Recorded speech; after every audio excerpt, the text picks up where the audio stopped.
ইতিহাসের এক মহান ব্যক্তিত্বকে স্মরণ করে মানবিক উদ্যোগের উজ্জ্বল দৃষ্টান্ত এমনও এক আবহে উদযাপিত হল ডক্টর বি.আর. আম্বেদকরের জন্মজয়ন্তী। সোনামুড়া মহকুমার নলছড় বিধানসভা কেন্দ্রের অন্তর্গত কেমতলী বৈদ্যরমুড়া দুর্গাচমুনি এলাকায় ডক্টর বি.আর. আম্বেদকরের সমবায় সমিতির উদ্যোগে 3 দিন ব্যাপী কর্মসূচির আয়োজন করা হয়েছে। এই কর্মসূচি ছিল বস্ত্রদান শিবির, সাংস্কৃতিক প্রতিযোগিতা ও মেলা। মঙ্গলবার বিকালে আয়োজিত বস্ত্র বিতরণ অনুষ্ঠানের উদ্বোধন করেন রাজ্যের উচ্চশিক্ষা মন্ত্রী কিশোর বর্মন। অনুষ্ঠানে বক্তব্য রাখতে গিয়ে তিনি বলেন, স্বাধীনতার পর থেকে দেশের প্রতিটি নাগরিক ডক্টর বি.আর. আম্বেদকরের কাছে ঋণী। ভবিষ্যৎ প্রজন্মও তার অবদান স্মরণ করবে। বাংলা নববর্ষের সূচনা লগ্নে এমন এক মহামানবের জন্মজয়ন্তী উপলক্ষে এই উদ্যোগকে তিনি সাধুবাদ জানান। এই দিন প্রায় 200 জন প্রবীণ মানুষদের হাতে বস্ত্র তুলে দেওয়া হয়। অনুষ্ঠানে উপস্থিত ছিলেন নলছড় পঞ্চায়েত সমিতির চেয়ারম্যান স্বপন কুমার দাস, রুদ্রসাগর উদ্ধাস্তু সমবায় সমিতির সম্পাদক পরমেশ্বর দাস সহ অন্যান্য বিশিষ্ট ব্যক্তিরা। অনুষ্ঠানে সম্পাদক গোষ্ঠ দাস তার বক্তব্যে সমবায় সমিতির গত কয়েক বছরের কর্মকাণ্ড তুলে ধরেন এবং ভবিষ্যৎ পরিকল্পনার কথাও জানান।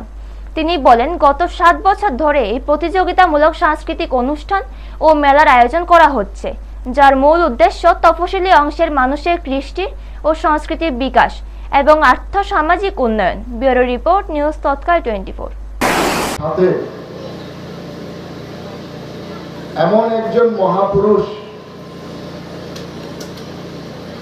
যার কাছে আমরা এখানে যারা বসে আছি, বর্তমান প্রজন্ম, আমরা প্রত্যেকে ঋণী।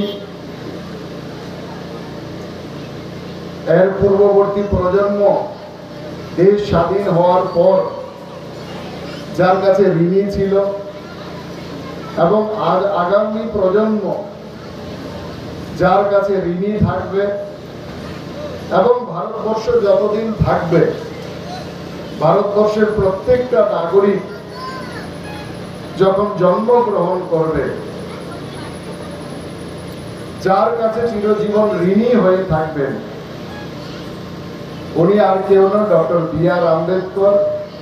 এমন একজন মহাপুরুষের জন্ম জয়ন্তীকে কেন্দ্র করে চৈত্র সংক্রান্তি, পয়লা বৈশাখ এবং তার পরবর্তীতে আরো একদিন 3 দিন ব্যাপী যে উৎসব, সত্যি সত্যি এটা একটা অন্য মাত্রা গ্রহণ করে এবং আমি মনে করি এই গ্রামের এবং আশেপাশের গ্রাম থেকে যারা এই উৎসবে অংশগ্রহণ করেন, নতুন বছরের শুরুতে ভালো কিছু করার সাথে সাথে ভালো কোনো একজন ব্যক্তিত্বকে যার সব কিছু পজিটিভ, কোনো কিছু তার মধ্যে নেগেটিভ নেই,